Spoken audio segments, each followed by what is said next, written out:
우리 인사하겠습니다. 하나님 여러분과 함께 하십니다. 하나님이 지금도 일하고 계십니다. 우리 주보를 먼저 보시면 주보 표지에 새 시대를 위한 하나님의 그루터기 세수만 교회, 우리의 목표, 우리 교회는 두 가지를 배우고 익힙니다. 1. 하나님의 은혜의 복음. 2. 하나님의 경륜. 이를 통해 우리는 그리스도인의 자유와 사명을 확신하며 실천하는 하나님 나라 백성 공동체가 되고자 합니다. 그 다음 아래 2023년도 중점 과제, 하나님의 상속자로서 품격과 실력을 갖춘다. 첫 번째는 주간 성경 공부, 상속자 훈련에 동참한다. 두 번째는 성도를 위하여 기도하며 복음을 나눈다입니다. 금년 우리가 하나님의 대리인이고 하나님 나라의 상속자들인데 그 사람다운 품격과 실력을 갖추는데 역점을 두어야겠다. 그렇게 저는 금년에 교회 목회의 방향을 정했습니다. 우리가 하나님의 자녀라면, 우리가 하나님의 동역자라면, 그리고 우리가 하나님이 주시는 유산을 물려받을 상속자들이라면 그에 걸맞는 품격을 갖추고 실력을 갖추어야 하겠죠. 그래야 우리가 하나님의 동역자로서 일을 할 수 있고 하나님의 자녀로 살아갈 수 있지 않겠습니까? 어떻게 우리가 하나님의 상속자로서 그런 품격과 실력을 갖출 수 있겠는가? 가장 먼저는 하나님의 말씀을 잘 배워야겠죠. 그리고 기도하면서 서로를 돌봐야겠죠. 금년에 이 두 가지 하나님의 말씀을 잘 배우고 또 열심히 기도하면서 서로 사랑하는데 힘을 기울인다면 나도 모르는 새 하나님의 상속자다움이 드러나게 될 줄로 믿습니다. 오늘 설교 제목은 성경을 어떻게 읽을 것인가. 지난 3번 설교를 했는데 그것을 정리하는 시간입니다. 성경 본문은 에베소서 2장 20절인데요. 우리들은 누구냐? 사도들과 선지자들의 터 위에 세우심을 입은 자다. 사도들과 선지자들의 그 터 위에 세운다. 터 위에 세운다는 것은 집을 세우는 거죠. 집을 지을 때 터를 닦지 않습니까? 그러니까 우리들은 집이라는 거죠. 무슨 집입니까? 하나님이 거하시는 집. 하나님의 성령이 거하시는 집. 그래서 사도 바울은 우리들을 하나님의 성전이라고 말하는 것인데요. 우리들이 하나님의 성전으로 지어져 가고 있다. 하나님의 성령이 우리 안에 거하신다. 그런데 이 집의 터는 어디인가? 사도들과 선지자들을 터로 해서 지어진 집이다 하는 거죠. 예배당이 지어지기 위하여 기초 공사를 하죠. 그런데 우리들이 지어지는 우리들은 사도들과 선지자들의 터 위에 세워진다. 그런데 이 집의 모퉁이 돌은 그리스도다 하는 것입니다. 오늘 이 말씀을 통해서 우리는 우리들이 지금 어떤 사람으로 세워지는가, 그리고 우리들이 세워지는 집, 즉 우리의 인생은 어디 위에 세워지는 것인가 하는 것을 여러분과 나누고자 합니다. 오늘 설교를 통해서 나는 지금 어디 위에 세워지고 있구나, 그런 우리의 터를 배운다는 말입니다. 우리의 터는 사도들과 선지자들의 터고 이 집의 모퉁이 돌은 그리스도다 하는 이 말씀이 무슨 뜻인지 여러분 한번 알아보도록 하겠습니다. 오늘 설교에 앞서 간증을 하나 하려고 합니다. 우리 이인성 장로님께 미리 제가 양해를 구했습니다. 이인성 장로님의 이야기 중에 한 가지를 소개하겠습니다. 이인성 장로님이 온양에 사실 때 롯데제과 빙과류 배달업을 하셨어요. 체인점이죠. 그러니까 아이스 깨끼죠, 그때. 그것을 트럭을 여러 대 굴리면서 이제 가게마다 배달하는 일을 하는데 운전하는 사람들 동원해가지고 그 사람들 하루 종일 함께 하면서 열심히 장사를 했지요. 그러다가 어느 날 하루 종일 바쁘게 일하고 집에 들어갔는데 집에 큰아들이 온몸이 빨갛게 열꽃이 나가지고 사경을 헤매고 있는 거예요. 이 큰일 났다 싶어서 아들을 안고 병원으로 가려는데 아버지를 잡고 큰아들이 아빠가 기도해 주시면 나을 것 같아요. 그러는 거예요. 그런데 그때 당시에 집사님이었겠죠. 아니, 나 오늘 하루 종일 사람들하고 시간을 보내면서 그동안 기도도 못했는데 어떻게 너를 위해 기도한단 말이니 기다려라. 그러고는 옆방에 가서 하나님 앞에 기도를 하는 거예요. 그냥 기도할 수가 없으니까. 그래서 하나님, 그동안 제가 장사하느라고 바빠서 기도도 못하고 이랬는데 지금 아들이 죽게 생겼습니다 하고 기도할 수 있는 믿음이 생기기까지 1시간 동안 눈물 콧물 흘리면서 하나님 앞에 통회 자복을 하고 이제 가서 아들을 위해 안고 하나님 앞에 간절히 기도를 드렸어요. 그랬더니 아들이 새근새근 잠이 드는 거죠. 그래서 아들을 방에 뉘우고 그날 밤을 이렇게 보냈습니다. 밤에 한참 잠을 자는데 아주 꼭두 새벽이에요. 누군가 대문을 막 쾅쾅쾅쾅. 누가 이 새벽에 대문을 두드리는가 싶어 봤더니 같은 교회 다니는 집사님이 새벽 기도 시간까지 기다릴 수 없어서 왔다고, 이 집에 지금 무슨 일이 일어나는 것 같다고. 왜 그러시냐고. 꿈을 꾸는데 시커먼 천이 집사님 집을 확 덮치더니 큰아들을 뚫뚫 말아서 훅 데려가더라는 거예요. 이 꿈에 보니까.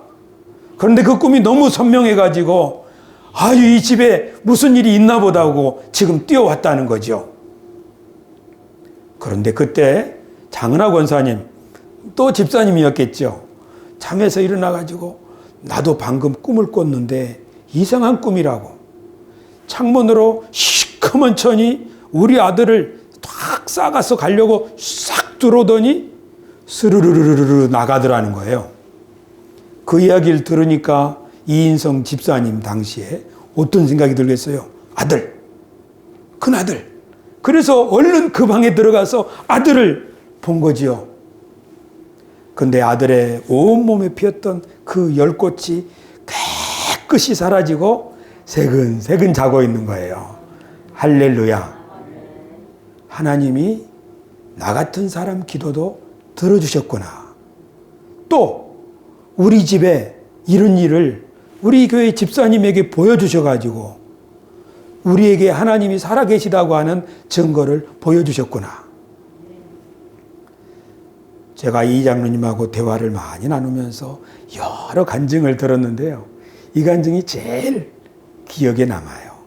그 이후로도 하나님에 대한 체험을 몇 번 하면서 하나님은 살아계시구나.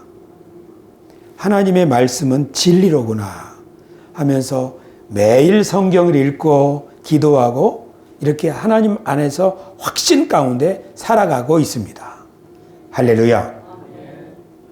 한 사람이 신앙을 갖게 되기까지는 그냥 갑자기 갖게 되는 것이 아니라 실수도 하고 실패도 하고 은혜도 경험하고 막 이런 많은 갈등과 몸부림을 하면서 차츰차츰 하나님을 신뢰하게 되고 하나님의 말씀을 믿게 되는 거죠. 그러니까 어떤 사람에게 신앙이 생긴다고 하는 것은 참 대단한 일이에요. 우리들이 신앙생활 하는 것은 하나님의 말씀을 이게 사실이고 진리로구나 하는 것을 점점 확신해가는 과정이라고 볼 수 있습니다. 신앙생활은 하나님의 말씀이 진리라고 하는 것, 하나님이 살아계셔서 오늘도 성경을 통하여 우리에게 말씀하시고 우리의 삶을 이끌어가고 계시기 때문에 나는 성경 말씀을 믿고 그 말씀을 따라 살 거야. 이런 결단을 하는 성숙한 단계로 나아가는 것, 그것이 우리의 신앙생활이 아닐까 생각해 봅니다. 동의하시면 아멘. 우리들에게도 모두 이런 크고 작은 경험들을 통해서 우리는 여기까지 왔습니다.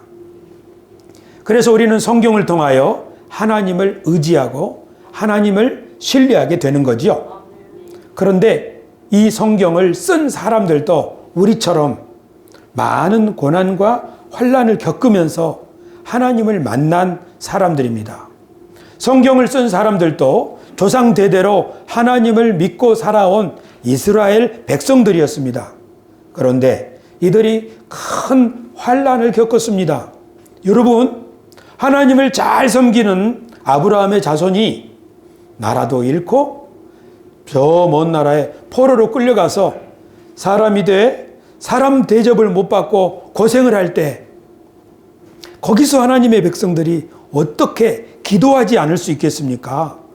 우리는 하나님을 섬기는 하나님의 백성인데 우리가 어쩌다가 이렇게 됐습니까? 하고 하나님께 기도할 때 그 예언자들, 선지자들을 통하여 하나님이 말씀하신 거죠. 내가 사실은 너희 조상 아브라함을 불러서 언약을 맺었다. 그리고 아브라함에게 큰 민족을 주었고 시내 산에서 그들에게 계명을 주었다. 너희가 하나님의 말씀을 잘 지킨다면 번성하겠지만 하나님의 말씀을 가볍게 여긴다면 너희들은 그 땅에서 저주를 받게 될 것이다. 예언자들은 조상들을 하나님께서 자기 조상들에게 주신 약속을 소중히 여기는 사람들이었습니다. 그런데 그 사람들이 자기 과거를 돌아볼 때 우리 조상들 가운데 하나님의 말씀을 신실하게 따른 사람들은 복을 받았구나. 하나님의 말씀을 가볍게 여기고 자기 욕심대로 자기가 하나님인 것처럼 마구 산 사람들은 저주를 받았구나. 그래서 오늘 우리가 이 땅에까지 끌려와서 고생하는구나. 그래서 하나님께서 말씀하신 일들을 쫙 정리하기 시작했는데 그것이 구약 성경입니다. 그뿐만 아니라 하나님께서는 예언자들에게 내가 아브라함과 맺은 언약은 영원한 언약이야. 내가 다시 한번 모세와 같은 지도자를 보내서 너희를 새롭게 만들 거야. 그런 약속을 하나님께 받았어요. 그래서 예언자들은 그 약속을 기록했습니다. 그것이 구약 성경의 예언서입니다.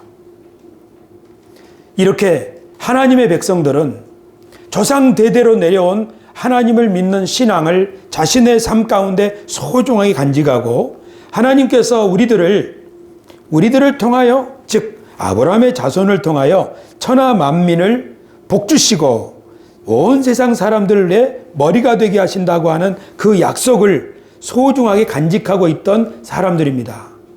그런데 그 사람들이 어느 날 한 사람을 보았습니다. 그는 나사렛 출신의 예수라는 사람인데 말하기를 하나님의 뜻이 이루어질 때가 되었다. 하나님이 여기 직접 통치하시는 시대가 되었다 하고 말씀을 전하시고 그 기적을 베푸시면서 예언자들이 말한 모세와 같은 선지자의 역할을 하시는 거예요.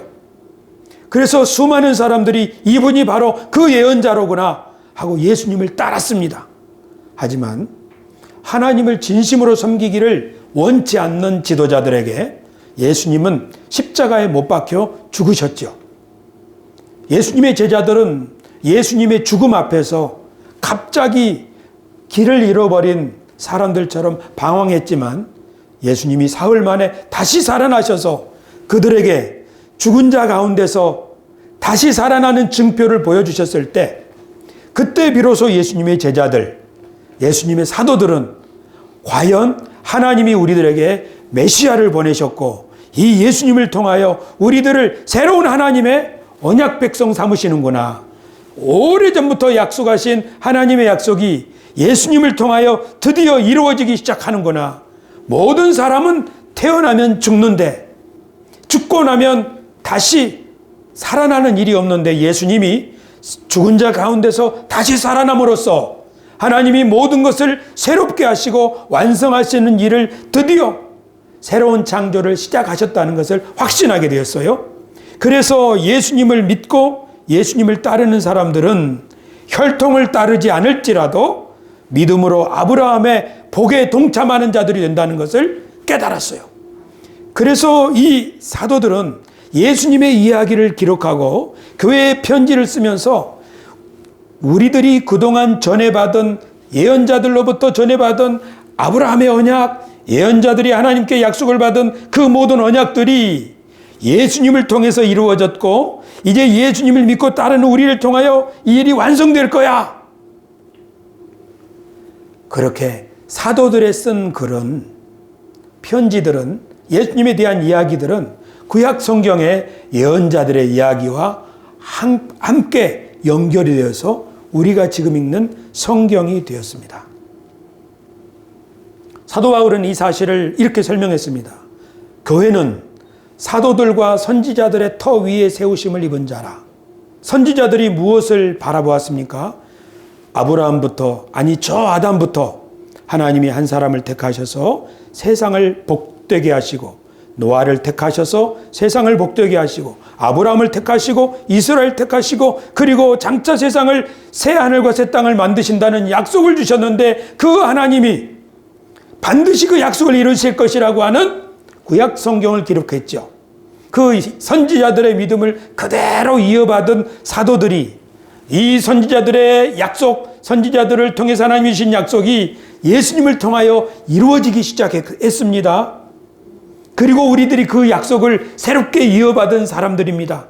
옛날에는 유월절에 떡을 먹으면서 하나님의 약속을 기억했다면 우리는 예수님의 성만찬의 떡을 먹으면서 우리들이 새로운 하나님의 대리인이요, 하나님의 유업을 이어받을 사람들이요, 하나님이 옛날에는 요셉을 통하여 온 세상을 구원하셨다면 이제는 예수 그리스도와 그분의 교회를 통하여 하나님이 이 땅을 살리실 것입니다.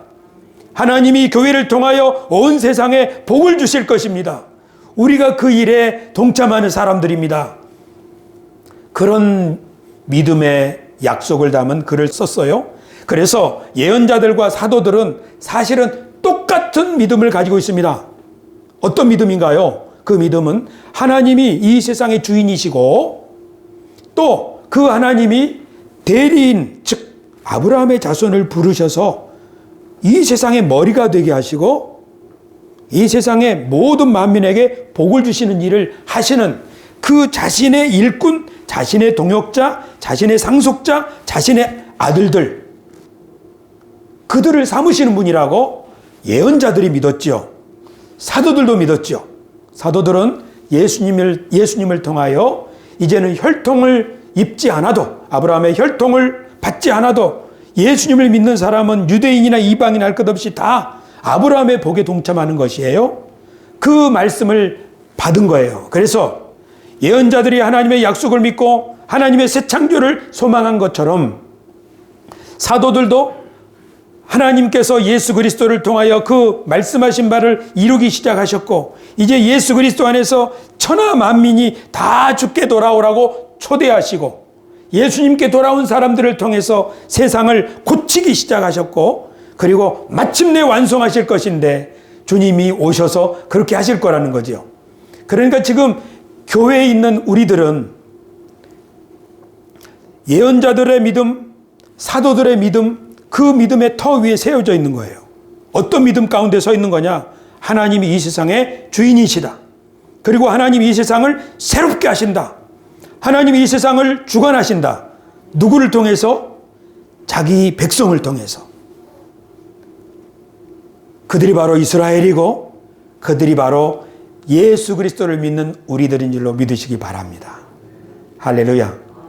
한 나라의 장관이 되는 것은 영광스러운 일이죠. 장관이 되는 것도 영광스러운 일이긴 하지만 하나님의 나라의 상속자가 되는 것, 그것도 정말 영광스러운 일입니다. 그것은 비할 데 없는 큰 영광입니다. 장관은 무슨 일을 하나요? 우리나라의 장관을 이렇게 보니까 대통령의 분부를 받아서 각 부서의 일을 하더라고요. 하나님 나라의 상속자들은 무슨 일을 하나요? 하나님의 분부를 받아서 그에게 주어진 구역의 일을 하는 거예요. 하나님은 자기 상속자들에게 무슨 일을 시킬까요? 여러분, 우리가 기도할 때 두 가지를 항상 기억하라고 하셨죠? 교회 와서는 이렇게 기도하세요. 우리 주보에도 있는데 뭐라고 그랬죠? 두 가지 기도를 항상 하라고 그랬죠. 첫째, 하나님 저에게 무엇을 주시겠습니까? 두 번째 기도는 뭔가요? 우리 주보 2페이지 보십시다. 주보 2페이지 그림이 있는데요. 제일 아래 예배당에 올 때마다 하나님께 두 가지 기도를 드립시다. 1번, 주여 제게 무엇을 주시겠습니까? 2번, 주여 제가 무엇을 해야 합니까? 이것이 하나님의 상속자들의 기도예요. 마치 이삭 앞에서 기도를 받는, 축복 기도를 받는 야곱처럼 아버지, 저에게 무엇을 주시겠습니까? 아버지로부터 복을 받기를 바라는 것처럼 우리가 하나님의 상속자들이라면 하나님 아버지, 저에게 오늘 무엇을 주시겠습니까? 10년 전에는 저에게 아들을 주셨죠. 아니 20년 전에는 저에게 아들을 주셨죠. 근데 지금은 저에게 무엇을 주시겠습니까? 하나님께 그걸 기도하는 거예요. 누가 이런 기도해요? 하나님의 상속자들은 이런 기도하는 거예요. 두 번째로, 하나님 제가 무엇을 할까요? 하나님께 분부를 받는 거죠. 하나님은 우리들에게 무슨 일을 시킬까요? 아마 하나님은 우리들에게 하나님이 하시는 일을 시키실 거예요. 하나님 우리를 무슨 일을 시키는 건가요? 오늘 우리 주제가 있죠. 상한 자들 고치시며 상처를 싸매시네. 금년에 우리 주제가잖아요. 하나님이 하시는 일은 그거예요. 상한 자를 고치시고 상처를 싸매시고 그리고 하늘에 구름을 예비하셔서 땅에는 비를 내려주시는, 하나님이 우리 시키는 일은 바로 그런 일이에요. 상한 자를 고치고 상처를 싸매는 일. 이거는 하나님의 상속자들이 하는 일이죠. 장관이 이런 일을 할 수 있으면 참 좋을 텐데 사실 장관이 그런 일 해야 되고요. 판사가 그런 일 해야 돼요. 이 세상의 모든 직업을 가진 사람들이 사실 이 일을 해야 돼요. 학교 선생님은 어떤가요? 상처를 치료하고 상한 자를 고쳐주고 상처를 싸매주는 일. 그렇게 보면 이 세상에 우리가 다 저마다 살기 위해서 살고 있지만 알고 보면 하나님께서 우리에게 맡겨주신 그 일을 해야 되는 거예요. 그게 뭐예요? 하나님의 대리인들의 일. 상한 자 치료하고 상처를 싸매주는 일. 우리 가족에도 있고 우리 친척에도 있고, 이번 명절 기간 동안에 여러분 가족들 상처 잘 싸매주셨나요? 우리가 누구냐? 선지자들과 사도들의 터 위에 세우심을 입은 자들이다. 하나님의 성전으로 지어져 가고 있는 사람들이다 하는 거죠. 하나님께서 우리들을 하나님의 대리인으로 불러서 하나님의 일에 동참하게 하셨습니다. 그러니 우리가 해야 될 일이 우리 주제가처럼 상한 자들 고치시고 상처를 싸매시고, 그렇게 기억합시다. 우리 금년에 이걸 꼭 기억합시다. 어떤 사람이 상한 사람이에요. 어떤 사람이 상처 입은 자예요. 상처 입은 사람은 다 웃고 즐거워하는데 그 사람은 함께 웃을 수가 없어요. 왜냐하면 상처가 있어가지고. 상처 입은 사람은 멋지게 서서 일을 해야 될 그 자리에 멋지게 일을 할 수가 없어요. 왜냐하면 상한 데가 있어가지고. 그래서 그 사람의 말, 그 사람의 행동은 주변 사람들을 아프게 해요. 아우, 힘들게 해요. 짜증나게도 해요. 왜 그래요? 그 사람이 상처가 있기 때문에 그러죠. 그럼 우리는 보통 어떻게 합니까? 아이, 이런 좋은 자리에 와가지고 왜 저런 말을 하지? 우리들의 일반적인 반응이에요. 그러나 하나님은 어떻게 일을 하시나요? 상한 자를 고치시고 상처를 싸매주시는 분이에요. 누가 상한 자고 누가 상처 입은 자예요? 우리들이에요, 우리들. 우리들이 상했고 우리들이 상처 입었어요. 무엇 때문에 상했나요? 가정생활 하다 보면, 형제들하고 함께 지내다 보면, 유산 부모님 섬기는 거, 직장생활 하다 보면 우리들이 다 상처를 입어요. 왜? 나에게 다 잘해주지는 않거든요. 형제들 좋지만 때때로는 형제들 때문에 큰 상처를 입어요. 우리가 다 상처 입은 사람들이에요. 어떤 때는 돈 때문에 상처를 입기도 해요. 그런 우리를 하나님이 상한 자를 고치시고 상처를 싸매주신 것처럼 하나님 우리를 어르고 달래고 덮어주셔서 우리가 여기 섰는 줄로 믿습니다.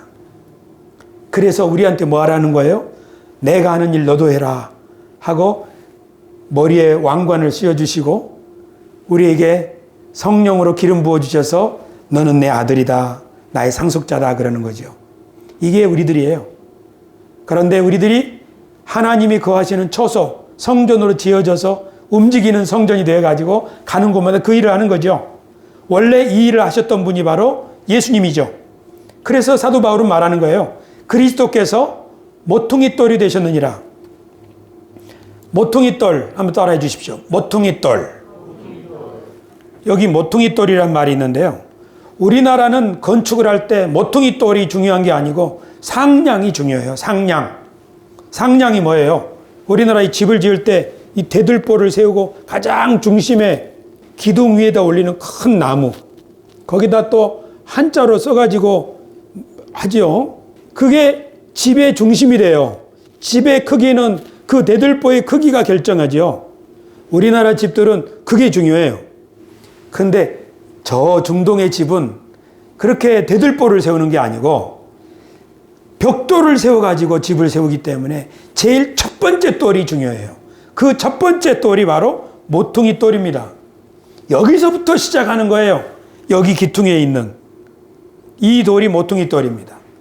이 모퉁이에서부터 이렇게 집을 짓고 이렇게 집을 짓는 거예요. 그런데 그리스도께서 모퉁이 돌이 되셨느니라 이 말은 예수님을 중심으로 이쪽, 예수님을 중심으로 저쪽 이게 세워진다는 뜻이죠. 그러니까 사도들과 선지자들의 믿음을 우리가 이어받았어요. 하나님이 주인이시고 대리인을 통해서 그 일을 이루어가시고 마침내 새롭게 하신다. 그런데 이렇게 이루어가는 일에 모퉁이돌, 모범, 그게 바로 예수님이라는 거죠. 그러니까 우리는 예수님처럼 본을 받고 따르는 것, 그것이 우리들의 신앙생활이라고 지금 사도 바울은 말하는 거예요. 할렐루야. 그래서 금년에 우리가 하나님의 상속자의 품격과 실력을 갖추자 이 말은 예수님을 모퉁이돌로 항상 예수님이 어떻게 하셨지? 하고 예수님을 본받아서 살아가는 것입니다. 그런데 그 내용은 우리 주제가에 있는 것처럼 상한 자들 고치시고 상처를 싸매는 거. 한번 따라할까요? 상한 자들 고치고 상처를 싸매주자. 누가 할 수 있나요? 장관은 잘 못해요. 장관은요, 권세가 있다고 생각하고 탁 부리면은 굉장히 큰 일을 하는 것 같지만 사실은 상처 입은 사람이 더 크게 상처를 받을 수도 있어요. 그러나 좋은 장관은 자기 권세를 가지고 상처 입은 사람을 싸매는 일에 먼저 하는 거죠. 우리들도 마찬가지예요. 누군가 내 마음에 들지 않는 행동을 할 때, 누군가 내 마음을 시끄럽게 하는 소리를 낼 때 내가 그냥 욱 올라와가지고 막 쏘아대면 그 상처하고 내 상처가 한꺼번에 부딪히니까 덧나지요. 이 집안이 시끄러운 집안이에요. 거기에 하나님이 역사가 필요한 거예요. 예수님의 도움이 필요한 거죠. 어떻게 하는 거예요? 상한 자를 고치시고 상처를 싸매주시는 하나님, 나에게 그렇게 내 죄를 용서하시고 나를 기다려주시고 나를 참아주신 하나님이 나도 이렇게 할 수 있도록 도와주십시오 하고 간절히 기도하는 그 사람에게 그런 특권을 주실 줄로 믿습니다. 할렐루야. 여러분 가족과 함께 살고 있죠. 가족은 너무 좋은 일이 있을 때 함께 기뻐하는 사이예요. 또 가족은 서로에게 가장 큰 상처를 주는 사이예요. 가족은 천국이 될 수도 있고 가정은 지옥이 될 수도 있어요. 하나님 우리에게 하나님 나라를 주실 때 가정 먼저 주실 거예요. 근데 그 가정에 하나님 나라가 임하려면 하나님이 일하셔야 되죠. 상한 자들을 고치시고 상처를 싸매 주셔야 되죠. 근데 그 일을 하나님이 어떻게 하시지요? 우리를 통해서 하셔야겠죠. 그러니까 우리가 하나님의 그 대리인이 돼야 되는 거죠.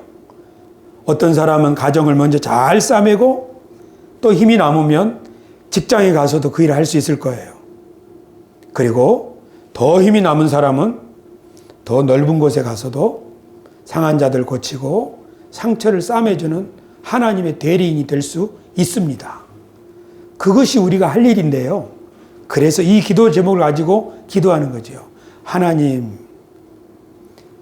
제게 무엇을 주시겠습니까? 하나님, 제가 무엇을 해야 합니까? 이렇게 하면 하나님 제게 무엇을 주시겠습니까? 할 때 뭘 달라고 기도해야 되겠어요? 답이 좀 보이죠? 하나님, 제가 상한 자들 고치고 상처 입은 자를 상처를 이렇게 싸매줄 수 있는 사람, 그런 사람 되게 해주십시오. 그러려면 뭐가 필요해요? 지혜가 필요해요. 용기도 필요해요. 끈기도 필요해요. 하나님 그런 것 주십시오 하고 끓는 마음으로 기도하면 그 사람을 하나님이 삶의 현장에 보내실 줄로 믿습니다. 할렐루야. 우리가 하나님의 말씀을 열심히 배워야 하는 이유, 그것이 여기에 있습니다. 하나님의 말씀은 인생에 풀지 못하는 문제에 대한 응답을 주십니다. 뭐가 풀지 못하는 문제인가요? 하나님, 저는 왜 이렇게 살아야 돼요? 하나님, 우리 집은 왜 이래요? 하나님, 죽은 다음에 나는 어떻게 되는 거예요? 내 인생은 앞으로 뭘 위해서 살아야 되는 거지요? 이런 질문들은 누구도 대답해 주지 않습니다. 그런데 하나님의 말씀을 잘 배우는 사람들은 하나님의 말씀, 우리 교회에서 배우는 하나님의 경륜, 이 말씀을 배우는 사람들은, 그 말씀을 주야로 묵상하는 사람들은 아니야. 하나님은 너를 목적이 있어서 그 형상대로 지으셨고 아담뿐 아니라 아브라함과 이스라엘과 그리고 예수님을 통해 세우신 교회도 하나님의 상속자라고 하셨어. 하나님은 너와 세상 끝날까지 함께 하시고 너를 통해서 일하실 거야.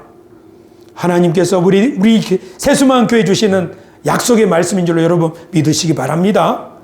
그 말씀을 붙잡고 살아가는 사람들은 날마다 내가 누구인가? 나는 어떤 일을 하는 사람인가? 나는 어떤 일을 할 수 있는가? 하나님이 나를 통해서 무슨 일을 하실 것인가? 하나님이 우리 가문을 통해서, 우리 후손을 통해서 어떤 일을 하실 것인가? 이런 그 누구도 대답해 줄 수 없는 인생의 난제에 대하여 선명한 대답을 가지고 인생을 살아갈 수가 있는 것 아니겠습니까? 이렇게 살면 정말 좋겠죠? 그렇죠? 그래서 우리 세수만 교회는 하나님의 경륜, 창조, 타락, 이스라엘, 예수님, 교회, 하나님께서 이 모든 역사를 만들어 가시고 그 가운데 대리인으로 착착착착 세웠는데 지금은 나를 세워서 세수만 교회 일꾼 되게 하시고 나에게 은혜를 베풀어서 우리 가문을 일으키게 하시고 또 나를 여기에 보내셔서 여기도 세우게 하시고 나를 저기도 보내셔서 저기도 세우게 하시고 나에게 이 사람을 주셔서 이 사람도 잘 세우게 하셨으니 나는 하나님의 상속자야. 나의 남은 생애, 나의 자손들 다 복을 받을 거야. 이런 기대를 가지고 살아갈 수 있게 되는 것, 그것이 바로 우리 세수만 교회에서 하나님의 경륜의 말씀을 배우는 사람들의 특권이요 유익인 줄로 믿습니다. 할렐루야. 금년에 이 말씀을 잘 배워가지고 또 이 말씀대로 순종해가지고 우리 모두 빛나는 하나님의 자녀의 품격과 그리고 실력을 겸비하는 우리 모두가 되기를 주 예수님의 이름으로 축복합니다. 기도하겠습니다.